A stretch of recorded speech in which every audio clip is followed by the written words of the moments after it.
Idukki high range മേഖലയിലെ വിവിധ കുരിശുപള്ളികൾക്ക് നേരെ കല്ലെറിഞ്ഞ സംഭവത്തിൽ പ്രതിയുമായി തെളിവെടുപ്പ് നടത്തി.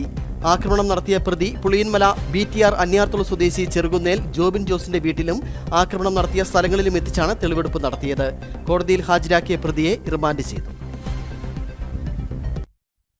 വിവിധ ക്രൈസ്തവ സഭകളുടെ കമ്പംമെട്ട്, കട്ടപ്പന, ചേറ്റുകുഴി, 20 ഏക്കർ തുടങ്ങിയ സ്ഥലങ്ങളിലുള്ള കുരിശുപള്ളികൾ കല്ലെറിഞ്ഞു ചില്ലുകൾ തകർത്ത സംഭവത്തിലാണ് പ്രതി ചെറുകുന്നേൽ ജോബിനെ സംഭവസ്ഥലങ്ങളിലെത്തിച്ച് തെളിവെടുപ്പ് നടത്തിയത്.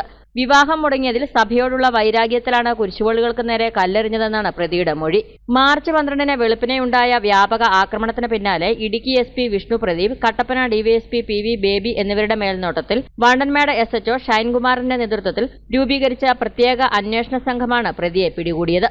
ഓർത്തഡോക്സ്, കത്തോലിക്ക സഭകളുടെ കീഴിലെ 8ഓളം കുരിശുപള്ളികളുടെ ചില്ലുകളാണ് ഇയാൾ തകർത്തത്. പുളിയൻമല അമല മനോഹരി കപ്പേളയുടെ ചില്ല് ബൈക്കിലെത്തി എറിഞ്ഞു തകർക്കുന്ന CCTV ദൃശ്യം പോലീസിന് ലഭിച്ചിരുന്നു. ഒപ്പം തുടർ അന്വേഷണത്തിൽ മറ്റിടങ്ങളിലെ ആക്രമണങ്ങളുടെ CCTV ദൃശ്യങ്ങൾ ലഭ്യമായതോടെയാണ് ഒരാൾ തന്നെയാണ് ആക്രമണം നടത്തിയെന്ന നിഗമനത്തിലെത്തിയത്. ഈ ദൃശ്യങ്ങളും പ്രതി ഉപയോഗിച്ചിരുന്ന ബൈക്കും വസ്ത്രങ്ങളുമാണ് കേസിൽ നിർണായകമായത്. SI Diju Joseph, ASI James, SCPO Prashanth K Mathew, CPO Albash എന്നിവരും അന്വേഷണ സംഘത്തിൽ ഉണ്ടായിരുന്നു. സാമൂഹ്യവിരുദ്ധ പ്രവർത്തനം ഉൾപ്പെടെ 6ഓളം കേസുകളാണ് പ്രതിയുടെ മേൽ ചുമത്തിയിരിക്കുന്നത്. കോടതിയിൽ ഹാജരാക്കിയ പ്രതിയെ റിമാൻഡ് ചെയ്തു. News bureau, Kattappana.